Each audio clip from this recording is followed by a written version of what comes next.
Nós vamos estudar aqui alguns conceitos que envolvem a função, ok? Esse gráfico em azul é o gráfico de uma função f de x.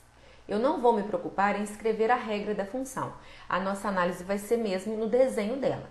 Para cada valor de x dado, essa função me dá um valor de y, e aí juntando todos os pontos eu tenho esse gráfico. Então, esse eixo a gente chama de eixo x, esse eixo a gente chama de eixo y ou f de x.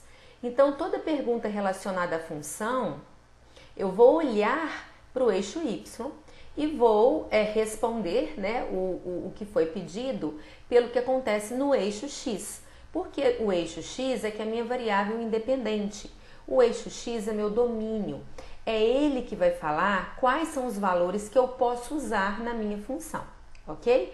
Como eu não tenho a minha função explicitada, eu não tenho como falar sobre todo o domínio dela, mas eu sei aqui que, por exemplo, esse valor é menos 3, então se eu pensar de menos 4 até 3, essa função ela pode assumir todos esses valores. Se eu já souber qual é a regra da minha função, é fácil definir o domínio.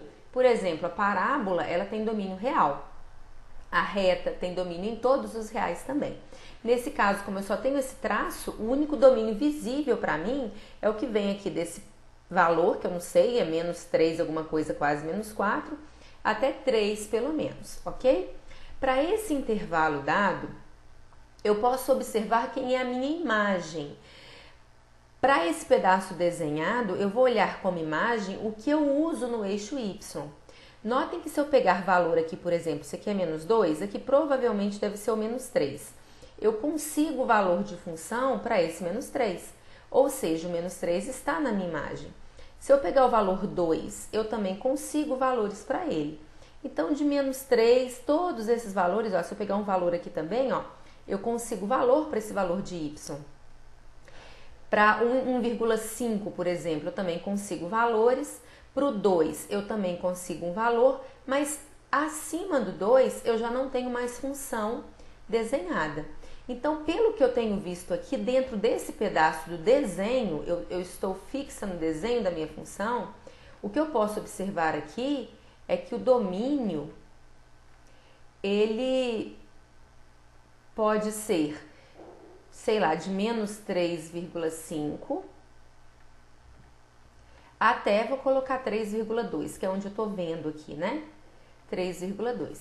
E para esse domínio, a minha imagem, pelo desenho, né, tá vindo aqui a partir do 3 até o 2, ó.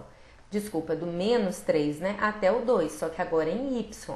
Então, vem do menos 3, menor ou igual que y, menor ou igual que 2, ok?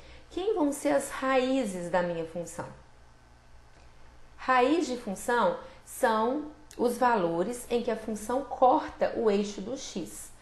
Quando eu corto o eixo x, o que acontece é que o eixo y é zero. Qualquer ponto sobre o eixo x tem como y o valor zero. Então, as raízes vão ser os pontos em que a função é igual a zero ou os valores em que a função toca o eixo do x. No nosso caso aqui, então, as raízes são menos 3, menos 1, 1 e 2. Então, as raízes são x igual a menos 3, menos 1, 1 e 2. Outra coisa boa de se perguntar é o estudo do sinal da função. A gente sabe que os sinais são positivos ou negativos, né? Então, eu me pergunto, onde que a minha função é positiva e onde que a minha função é negativa? Como eu falei para vocês, quando a pergunta é sobre a função, eu estou perguntando o que acontece no eixo y. Então, eu quero saber, função positiva é a parte da função que usa a parte positiva do eixo y. Quais são as partes da função que usam a parte positiva do eixo y?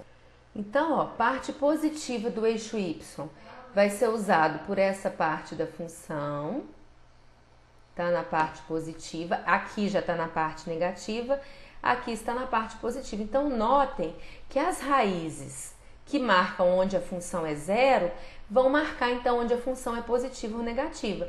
Então, olha só, a função está positiva aqui. Então, eu olhei o y.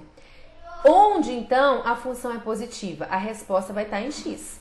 É do menos 3 até o menos 1. A gente pode colocar isso em forma de intervalo. Em vez de escrever desigualdade, a gente pode colocar, olha, ela é positiva para x pertencente ao intervalo de menos 3 até menos 1. Pus ele aberto porque no menos 3 e no menos 1 ela não é positiva. No menos 3 e no menos 1 ela é zero, né? União, existe um outro intervalo também onde a função é positiva, que é do 1 até o 2. Agora vamos ver onde ela é negativa. Então, agora a minha pergunta é onde a minha função é negativa. Função é eixo y, então eu quero saber o traçado da função negativo. Então, eixo y positivo está aqui, negativo está aqui. Então, a função é negativa nesse pedaço, nesse outro pedaço e nesse pedaço aqui. Essa é a parte da função negativa, só que a minha resposta tem que ser em termos de x, né? Ou seja, onde a função vai assumir valores negativos. Esse pedaço aqui tá fácil de determinar, ó, tá entre menos 1 e 1. Então, para x pertencente a menos 1 até 1, eu sei que ela é negativa. Agora, esse pedacinho aqui tá restrito a valores de x menores que menos 3. Então, para x menor que menos 3, a função também é negativa. Para x maior que 2, a função também é negativa.